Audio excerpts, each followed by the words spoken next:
Hey boys, so little tour of the shop. This is your grandfather's, R.M. St. Clair Sr.'s cedar chest. I don't know who made this. It's clearly handmade. I gotta believe that this has been around for a while, probably since the 50s or 60s. Grandpa was a bird hunter, pheasants, ducks, geese, things like that. And he kept his hunting gear in here. You can see on the top it's a little worse for wear. I'm thinking I'm probably gonna refinish this at some point. It's beautiful. I hate to take the patina off, but it's pretty messy. So for now, for myself, I keep my fly fishing gear in here. This is an heirloom, worth keeping, I think. Beautiful, just beautiful, solid cedar boards. It's a very solid chest. It has a few things. I'm noticing one of the hinges needs to be fixed. So there's a few things I need to fix on it, which I'll do. Yeah, so I just wanted to show you this. This was Grandpa's, and I use it now. And so maybe at some point you guys can find a use for it. So as for, let me change the angle on this. As for the question that you asked me today, I'm going to be raising and lowering this camera because there's 3 pictures over here I want you all to see, you 3 to see. Let me see if I can do that. Let me close this blind because it's reflecting on that picture of Grandpa. That doesn't really help very much. I'll do my best. You've seen these pictures before. Today you asked me about, let's see, I think that works right there. You asked me about the sainted gentlemen. These are the sainted gentlemen. This is my grandfather, Alec. He went by, his name was Alexander McDonald Black. He went by Alec, A-L-E-C. And on mom's side, Nana's side, that's her dad. This is, of course, R.M. St. Clair Sr. I'm sure you are very well aware of that face. And you may have also seen, this is Mitchell, I'll get to his middle name in a minute, Mitchell Barney. So that's the first Mitchell in our family. So this is Robert Mitchell Sr. My dad was Robert Mitchell Jr. And of course, Mitchell, you're Mitchell. So let's start with Grandpa Alec. I have the flags up there. You can see Scottish and English. He was Scottish, he was born in Edinburgh. Don't know what year. My Nana, I know, was born in 1895. I think he was a little bit older than her, so let's say he was born in 1890, probably somewhere around there. Not sure of his younger life. I have most of my information on, in fact, all of my information is from this. I think I showed this before in one of the previous videos. This is the journal that Nana wrote to me. She gave one to Alex as well, and it talks about her early life, especially with her father. She loved her father very much. Apparently, he was just an incredible, just a wonderful father, loving, supportive of her. He died when she was 5 years old, and so that would have been 1936 is when he died. He was in the Army. This is what I know about his vocation. He was in the Army. He was in World War I. He got mustard gassed in World War I in Flanders. And was never healthy after that. They gave him a discharge, an honorable discharge. He achieved the rank of regimental sergeant major. Mom tells a story about there were some old squad mates that were still in their neighborhood in Chelsea and Fulham that would refer to him as regimental sergeant major. They didn't call him Alec. They would say, regimental sergeant major, what do you think of the soccer game? Whatever. That's what they called him. She talks about him being very loving. And one of the examples she gave was that, I guess, once a week before bed, he and her sister, Aunt Dee, would climb up into his lap and he would put his arms around them and he would tell stories by the light of the coal stove that they have, which Mom said they could only use clinkers, which apparently clinkers are what's left after all the coal is gone, because that's all they could afford.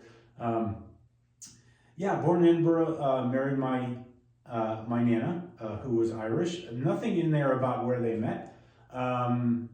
So scant information on that, but yeah, I think I would have loved to have met him. This is the only picture of him. This is actually a picture of a picture. There is another picture, but it's a picture. This is a picture of that picture. It's much smaller. It's torn at the corner. This looks like an oar to me, and it looks like he's in a boat, some sort of skiff. He's smoking.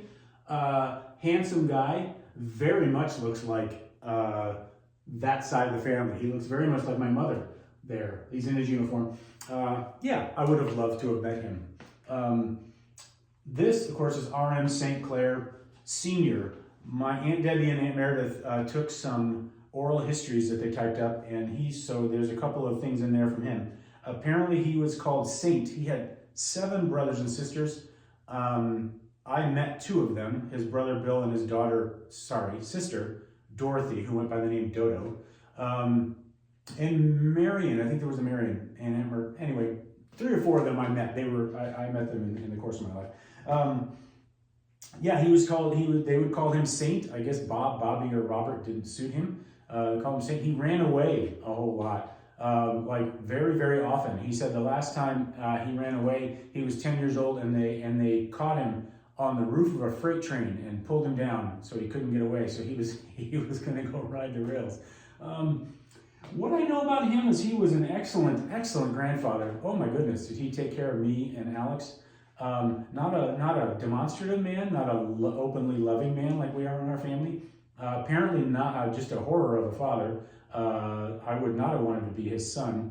And not maybe that great of a husband either, just for being stern and very set in his ways.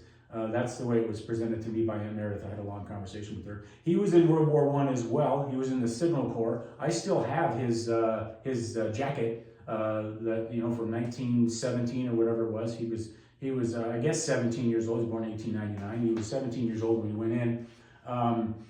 Not much happened to him. He wasn't in the infantry. He was a Signal Corps, and apparently he worked a lot at prison camps, setting up communications across prison camps. I don't know much more about it than that. And then there's Mitchell Barney. I paused on his middle name because I've been reading up a little bit on him from some of the oral histories and some of the writings that Aunt Meredith and Aunt Debbie did. There was some talk that his middle name was Servetus or Servetius. Servetus or Servetius. That seems unlikely to me, and I'll tell you why, for 2 reasons. One, there are no Servetuses. That is not a famous name, except if you remember from your UU teachings, Michael Servetus. I cannot, for the life of me, imagine anybody naming their kid Servetus unless they were radicals. So I don't think that's true. The second reason is because we have an ancestor named Sylvanus Barney. And there was someone who wrote something, they're not sure, they don't even know what his middle name is. It starts with an S, ends with a US. So I'm thinking his middle name had to have been Sylvanus. So Mitchell Sylvanus Barney. They called him Cap Barney. I don't know if he was a captain in any of the militaries. I also thought that with a name like Barney, he must have come from Ireland, hence the Irish flags. That's not true. He may, in fact, have been of Irish descent. But there was a Captain John Barney who fought for the English in the French and Indian Wars in the States, colonies at that point. And then he was Captain John Barney in the Continental Army.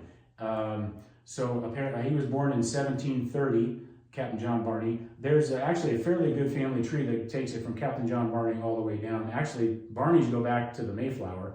I haven't gotten that deep into it, but because that doesn't make any difference to me. I'm more interested in just people I have pictures for and like that. I have other great grandfathers, so do you, and there are some of their pictures are hung up in our hallway, which I'll do a video on at some point. But yeah, my grandpa told a couple of good stories about him. Apparently, he wrote in one of his letters, Grandpa Barney is coming to live with us when he was a child, 10 years old, he said. So that's Grandpa Barney. Apparently, Grandpa Barney was a hoot. A lot of fun to have around, according to this 10-year-old kid, and how much he loved having him there. Another story is Grandpa wrote in his little oral history, said it, that he used to get colds every winter, sniffles and all that stuff. And his treatment, Cap Barney's treatment for the colds was something he called rock and rye. It was in quotes, rock and rye. So apparently his treatment was hard rock candy and rye whiskey. So who knows if it worked, but you know what? That's not a bad combination, I don't think. Yeah, that's it. That's the question you asked me today about the sainted gentlemen, and here they are. I love you both, and I'll have another one for you. I'll talk to you soon. Love you. Bye.